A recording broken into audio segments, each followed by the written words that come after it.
A problem, by definition, has a solution, right? So this is the reality. However, these problems don't find answers in your rule books. Many times you may have to go out of the rule book, think out of the box for the solutions that you would want. One of the major problems is how do we build a positive and active compliance culture into the organization? How do we ensure that the staff and management want to be compliant as opposed to be forced to be compliant, right? So one of my industry colleagues had a very nice answer. When I asked him, how do you do it? His answer was very simple and straightforward. Very simple, stop the bonus. I said, can you do it? His answer was, my organization has been doing it for years. My follow-up question was, bonus might be a small part of the overall benefit that the concern may have if they break compliance, if they breach compliance.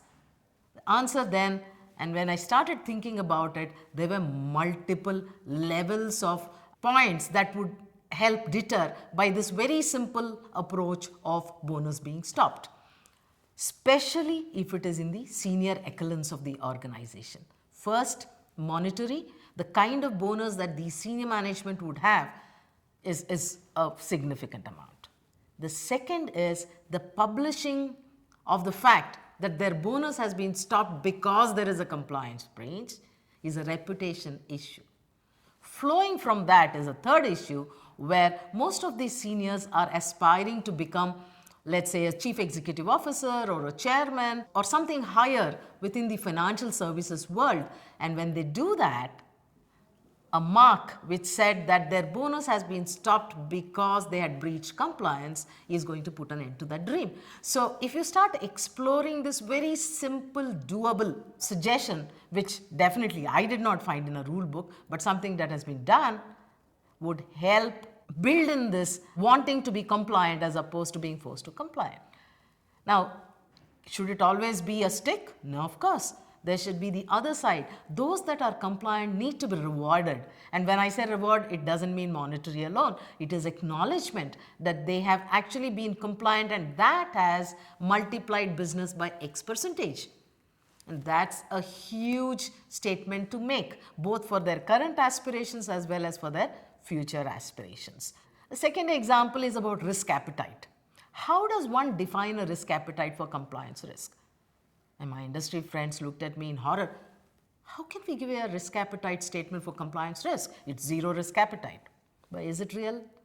Even if it is unreal, we cannot say so. But one of the CROs of a big bank from Australia gave a very interesting answer. He says, while we are silent on the risk appetite for compliance risk, we have a statement which says total intolerance to non-reporting of compliance breaches.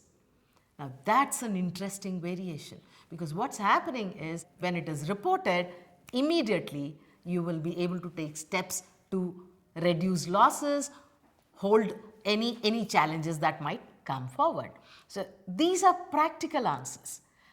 The third question would be, how do I ensure that the organization is aware that these are the requirements and these all go to add to the sustainable business? Internet, intranet are a common thing now. And therefore, one could use that mode for perpetuating knowledge. The fourth one is, how do I have regulatory dialogue? Now, compliance, interestingly, has two parts. One is to actually comply, and two is to demonstrate that you have complied.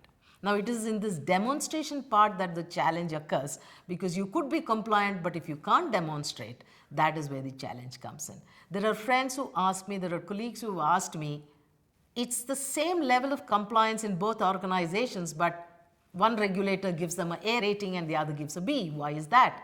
Now, that is where the skill of interacting with the regulators and ensuring that you are partners with them in this process of furthering positive compliance really helps. Do you have to identify people who will interact with regulators? Yes, you need to. So you're minimizing the risk of multiple people giving multiple messages by saying these are the set of people who will interact, these are the set of people who have all the knowledge of what is happening in terms of compliance. And this is how you would want to interact.